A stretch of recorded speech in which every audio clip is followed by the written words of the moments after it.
Hi friends, मैं Pammi cooking पाठशाला में आपका स्वागत करती हूँ। आज सावन का पहला सोमवार है, इसीलिए आपको ढेर सारी शुभकामनाएं। आज मैं मीठे से शुरुआत करना चाहती हूँ, तो चलिए कस्टर्ड बनाते हैं।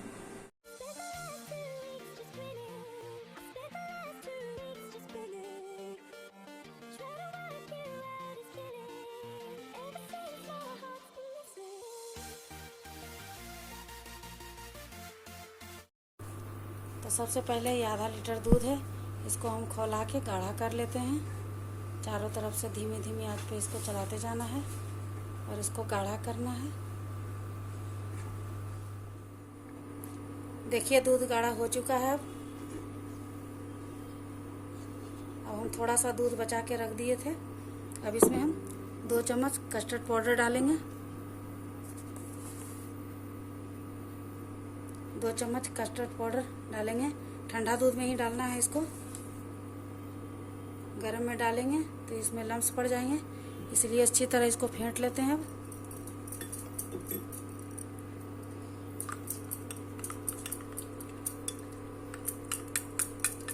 ये देखिए, ये स्मूथ पेस्ट बन गया। ये जरा भी इसमें लम्स नहीं है।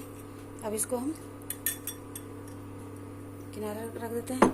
अब इसमें आधा केजी दूध है तो 100 ग्राम के करीब चीनी डाल देते हैं। अब चीनी गलने तक हम इसको चलाएंगे धीरे धीरे करके। चीनी पूरी तरह से गल चुका है। अब इसमें धीरे धीरे करके हम ये डालेंगे, ताकि इसमें कस्टर्ड पाउडर डाल देते हैं धीरे धीरे करके, ताकि इसमें लम्स न पड़े, और धीरे धीरे चलाते भी जाएंगे इसको बीच बीच में।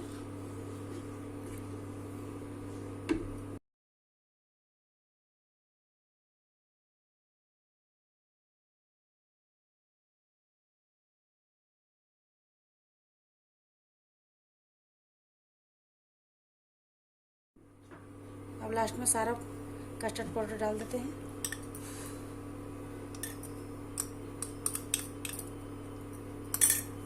इसको 4 से 5 मिनट चलाएंगे अच्छी तरह, ताकि ये और गाढ़ा हो जाए। अब ये पूरी तरह गाढ़ी हो चुकी है।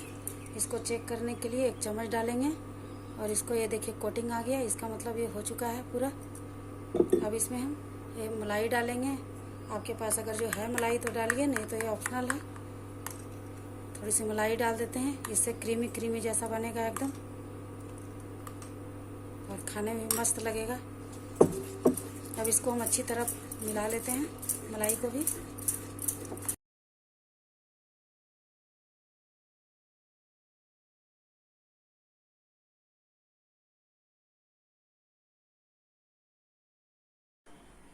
अब पूरी तरह ये ठंडा हो चुका है। अब इसको हम एक बॉल में निकाल लेते हैं।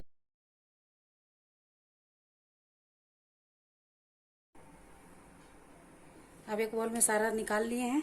अब इसमें केला है, सेब है, ये अनार है और ये कीवी है। आपको कोई भी फल है जो आपको पसंद है वो दे सकते हैं। अब इसको सारा हम इसमें डाल देंगे।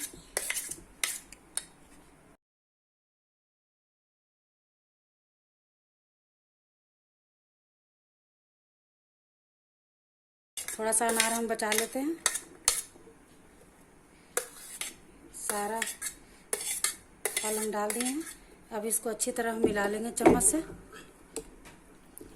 ये ड्राई फ्रूट्स भी हैं, इसको भी अच्छी तरह आपके पसंद के अनुसार ड्राई फ्रूट भी डाल सकते हैं। इसको चारों तरफ से अच्छी तरह से मिला लेते हैं। अच्छी तरह मिल चुका है। अब इसमें हम ये जो बचाए थे अनार के दाने, वो ऊपर से सजाने के लिए डाल देते हैं। और ये मलाई भी हम बचा के रखे थे थोड़ा सा, वो भी हम डाल देते हैं थोड़ा सा सजाने के लिए।